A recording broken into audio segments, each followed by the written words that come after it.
On est déjà bien à la fête, premier jour de Chol HaMoed, Pesach. Et la matzah qu'on a bien sûr mangé, la matzah de mitzvah.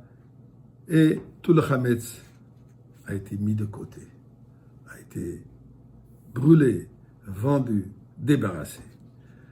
Regardons un peu la différence entre le mot matzah et le mot chametz. En réalité, il y a une différence que de une lettre. Matzah s'écrit Mem tzadik he. Mem tzadik he. Chametz, ches, mem tzadik. Le même et tzadik, les mêmes. La différence est la lettre he et chametz. Et chet.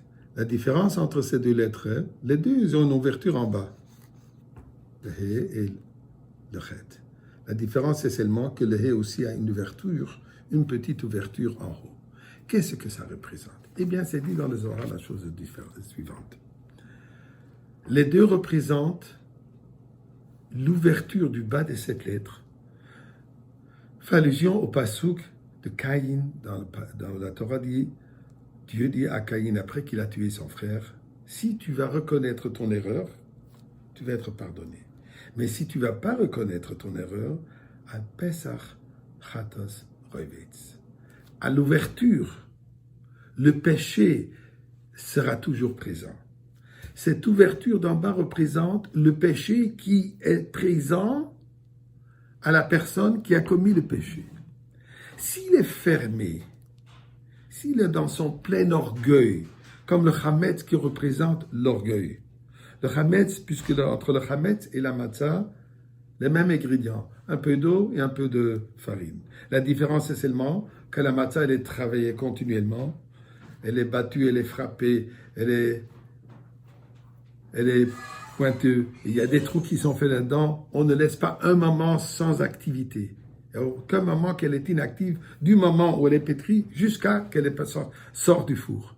Le chametz, plutôt, on la laisse sans action, ce qui donne que la personne devient gonflée, devient plein d'orgueil personnel. Donc le matzah représente l'humilité, le chametz représente l'orgueil. Et c'est pour ça qu'elle est interdite à Pessah. Quand il y a une ouverture en haut de la lettre du He, là même quand on a commis un péché, Dieu dit, si tu t'ouvres à reconnaître tes erreurs, je vais t'aider à te transformer. Mais si tu restes buté, fermé sur tes positions, ton orgueil ne te laisse pas permettre ou admettre que tu as commis une erreur, elle est chametz, elle est interdite. Cet orgueil est très dangereux.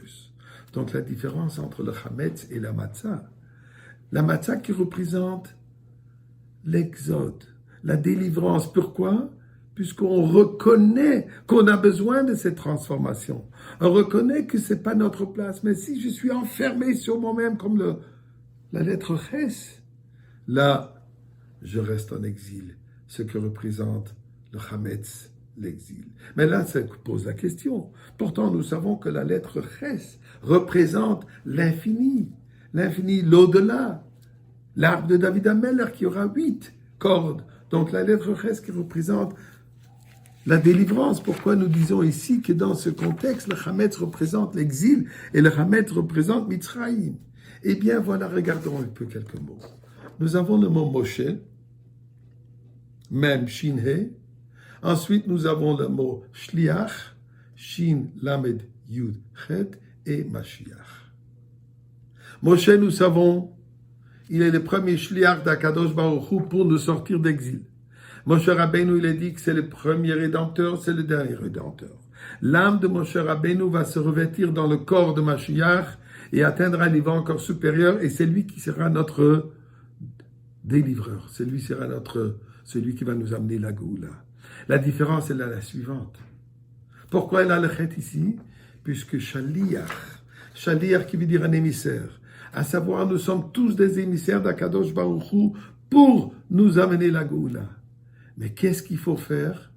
Il faut prendre le Shaliach, il faut ajouter le Yud, la lettre Yud qui correspond à 10, qui correspond à nos 10 attributs. Comme le Rabbi nous dit aussi que nous avons une obligation que chacun de nous amène encore 10 personnes, un minyan, à se rapprocher d'Akadosh Baruch Hu. Là, ce Yud rentre dans le He de Moshe. Là, c'est pas un Chet qui est fermé, mais c'est un Chet qui est rempli avec la lettre Yud qui est l'essence, la lettre Yud qui représente Akadosh Baruch Hu. Là, le Chet prend toute une autre allure. Là, le Chet représente l'allure de l'infini. Pourquoi? Puisqu'elle est imprégnée par ce Yud de l'essence, Yud de chaque juif, Yud qui représente Akadosh Baruch Hu, qui représente Am Israël. Ce Yud unifié ensemble nous amène la Géoula que Dieu nous aide, que nous avons ce Chet aujourd'hui même. Pas le Chet du Hametz, mais le Chet de la Géoula.